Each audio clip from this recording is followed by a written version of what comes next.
Nalulungkot ba ako na ganito yung life ko sa Korea? Annyeong. Bye. Love you. Have a nice day.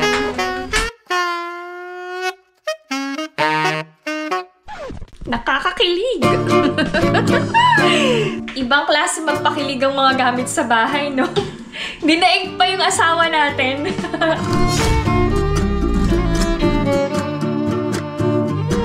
Kumusta kayo to neto, Sense? Ako, pa-chill-chill lang.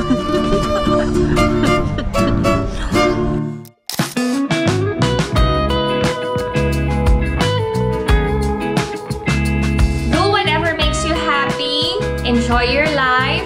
Enjoy niyo yung pinaghirapan niyo sa trabaho. Pero i-prioritize niyo yung mga bagay na kailangan niyo. Hi everyone! Welcome back to my channel. This is Pinay Mom in South Korea and spend time with me to netizens. Ang mga kids pumasok na sa school. Si Ina, dalagang-dalaga na to netizens. May field trip sila kaya ganyan ang get up niya. Annyeong. Bye. Love you. Have a nice day. Bye. And si Ijun, may sakit pa rin, so wala sa mood.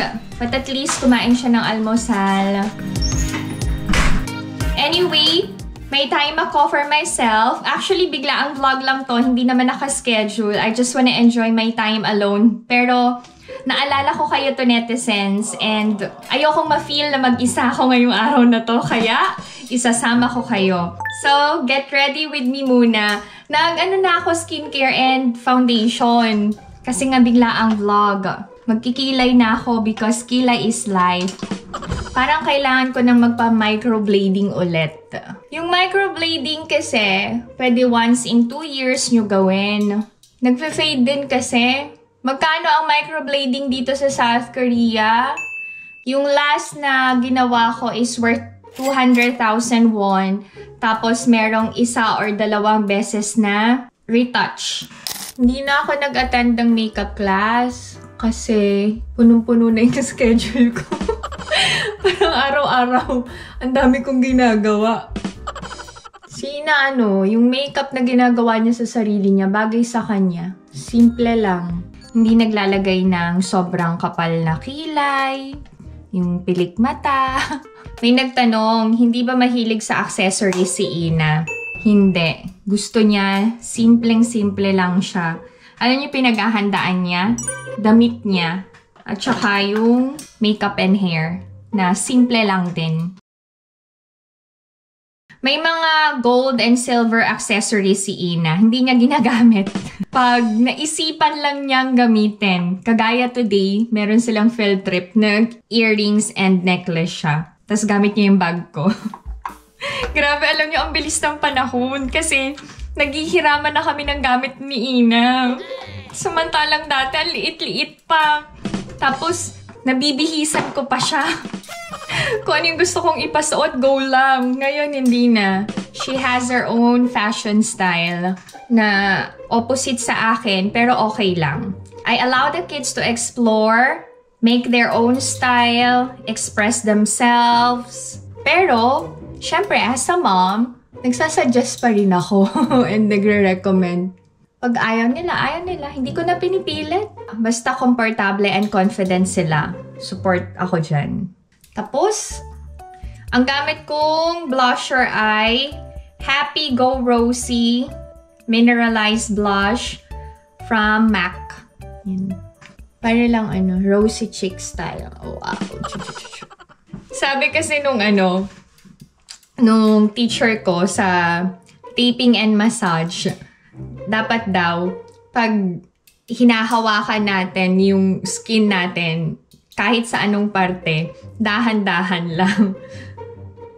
Lalong-lalo na daw sa mukha. Kasi habang tumatanda tayo, nagsasagi yung natin. Skin natin. Okay. Dati kasi pag nagmamadali ako, sige, blush lang, ganyan. Pero upward. Hoy, may color na, Okay na ba? May color na tayo to netizens. Hindi na pale ang kulay. Okay na to.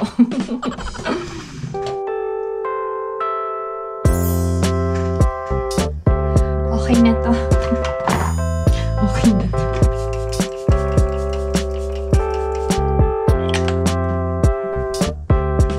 Oh, di ba? Pack!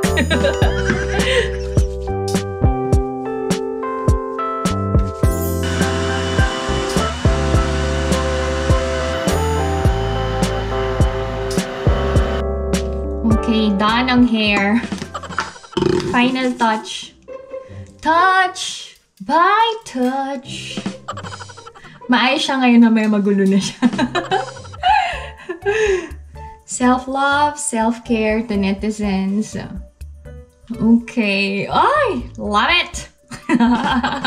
And for my OOTD, I'm going to wear a dress from H&M. I'll show you to netizens.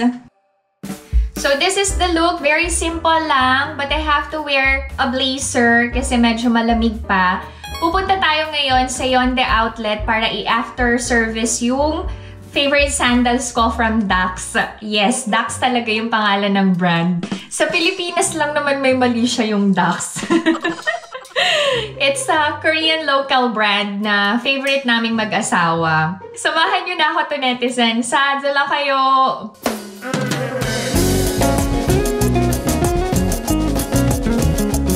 Lapit lang tong Yonde Outlet sa bahay namin.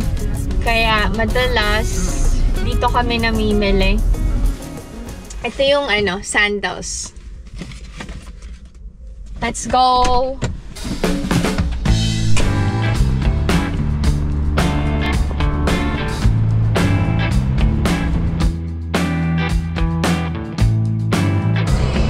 Ay! Nandito na ako sa Yonde Outlet. Wala masyadong sale. Tapos na. Punta muna ako sa Dax. Ako mahilig ako sa Dax. Ibig ko sabihin, sa Dax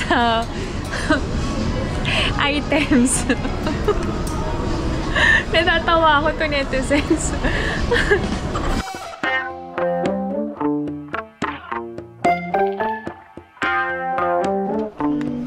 Done. Mag-check ako. Ay, ang ganda. Wait.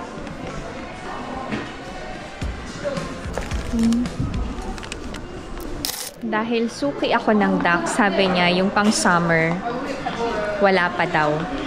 Baka next month pa daw. No, alam na pang summer yung hinahanap ko. So, punta ako dito sa Giordano. Meron akong nabiling dress. Pero hindi pwedeng isuot lang ng walang jacket or cardigan kasi medyo malamig pa. Parang bagay ko. Magkano to? 39,800. Hindi naka-sale. Ang ganda ba?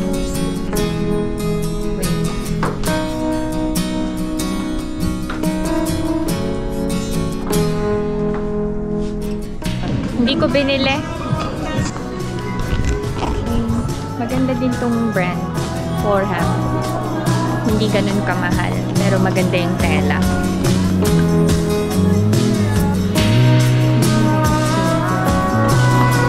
Dito ako sa 8 seconds.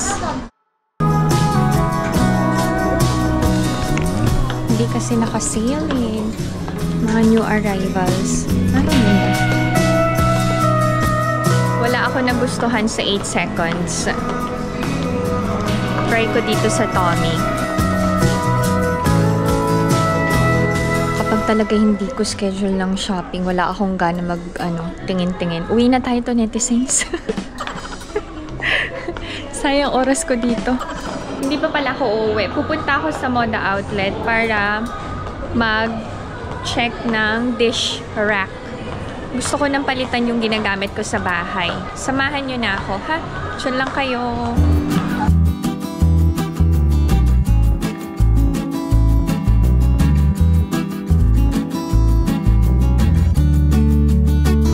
Sa Modern House tayo mag-check. Ang ganda ng mga plates. Okay. This one. By the way, yung ginagamit naming dish rack ngayon sa modern house ko din binili. And sobrang tagal niya na. So, ito na lang bibilin ko. Stainless. 69,900. Ay! Ang cute ng mga rugs. Alam niyo, na-observe ko lang din sa sarili ko. Ngayong nearing 40 na ako, parang mas nag-e-enjoy ako mag-shopping ng mga gamit sa bahay kaysa yung mga gamit ko. Tsaka, di ba, I stop working na. So, mas gusto kong sinusuot is yung mga comfortable na damit. Unlike before nung nagtatrabaho ako, lagi akong naka-dress up, ganyan, para mukhang presentable. Ay, thank you, Lord. Nabili ko din yung gusto kong dish rack. Kakain na ako. May na-discover kami ni Alex na sushi restaurant. Malapit lang dito sa Moda Outlet. So, kakain na tayo to netizens. I'm so happy, happy, happy.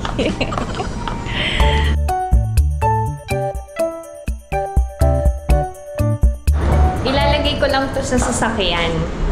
Maglalakad lang ako papunta doon. Pero dito ko muna iiwan yung sasakyan sa Moda Outlet.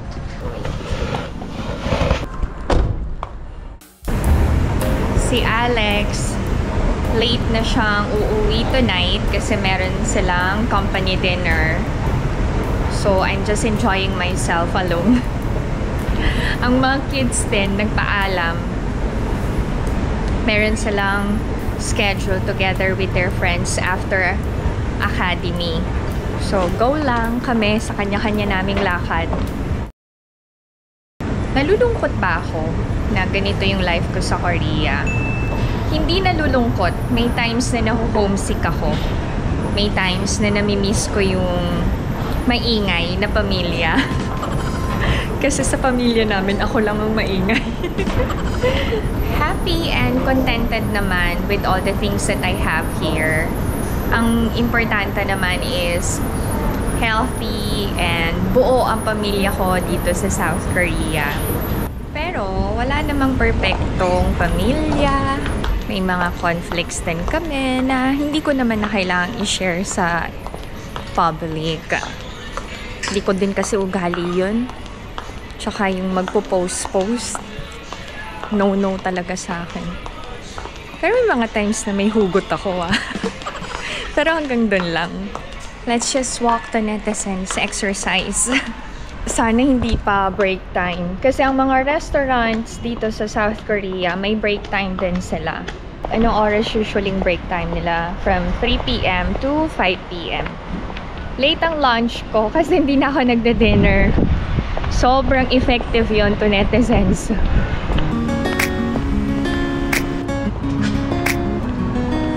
May set sila na 19,000 won lang. Okay, open sila yan. Pagbili ko dito sa restaurant, meron ng abalone porridge and then yung miso soup. Kasi yun yung pinaka-side dish. Sobrang sarap ng tubig nila. Hindi siya tubig tea. Si Ina, favorite niya ang sushi. So last time, dinate namin siya ni Alex. Dito rin. We always make sure na meron kaming quality time ni Alex with Ina.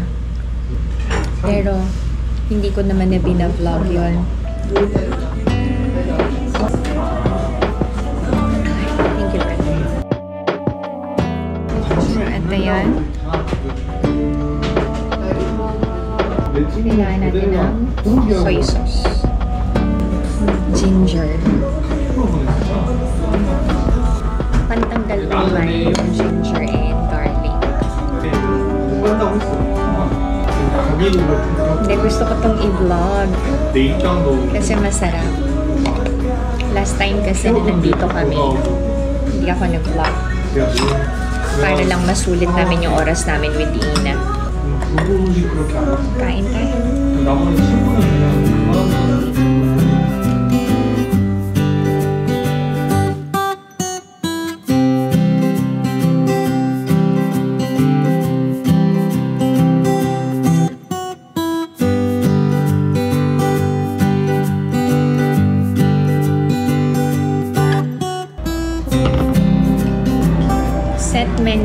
in-order ko.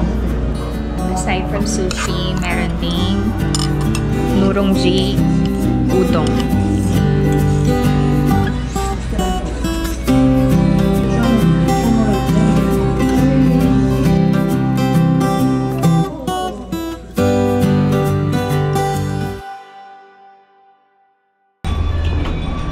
Okay, sulit ang aking meal. So this time, kakain tayo ng ice cream. Enjoyin ko na lang yung oras ko kahit mag-isa ako. Alam niyo, walang nakakahiya. Kumain kayo, mamasyal kayo, mag-shopping, manood ng sine. Nang mag-isa, okay lang yan. Hindi kayo nakakaawa. 가져가기를 선택하셨어요. 결제가 완료되었습니다. 카드를 회수해주세요. Kain tayo to netizens. Magtatambay muna ako dito. Bago ako umuwi. Dito.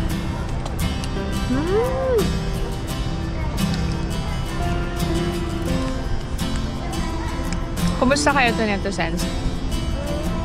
Ako pa chill-chill lang.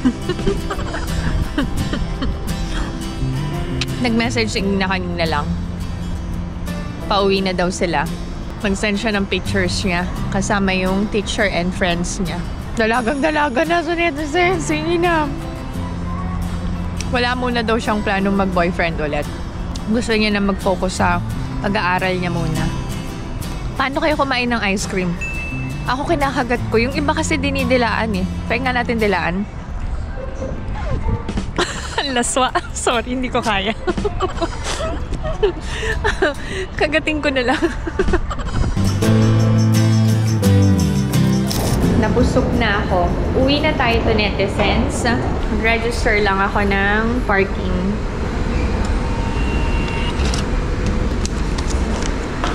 Wala akong binayaran sa parking. Kasi meron akong binili sa Modern House. Uwi na tayo to netizens. See you at home.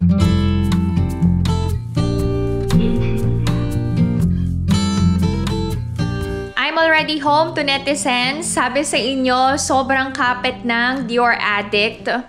Merong pa rin kulay yung lips ko. Huhugasan ko tong dish drying rack.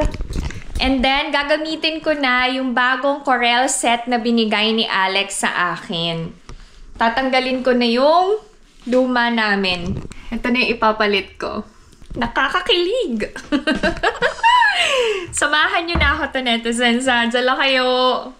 Back to reality. Tapos na ang aking me time. Check natin yung size. Okay. Okay. Sakto, sakto, sakto. Ba't ba ako kinikilig? Ibang klase magpakilig ang mga gamit sa bahay, no? Dinaig pa yung asawa natin.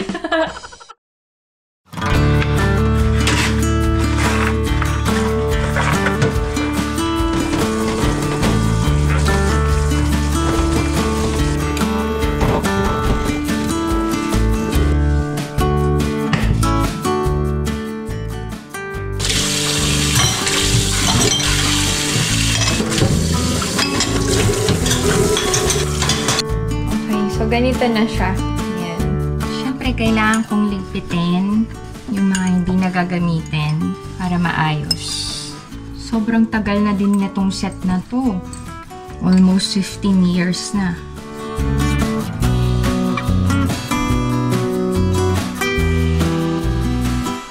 That's it. This is my video for today. I hope that you enjoyed watching and I hope that you enjoyed spending time with me to netizens. So, do whatever makes you happy.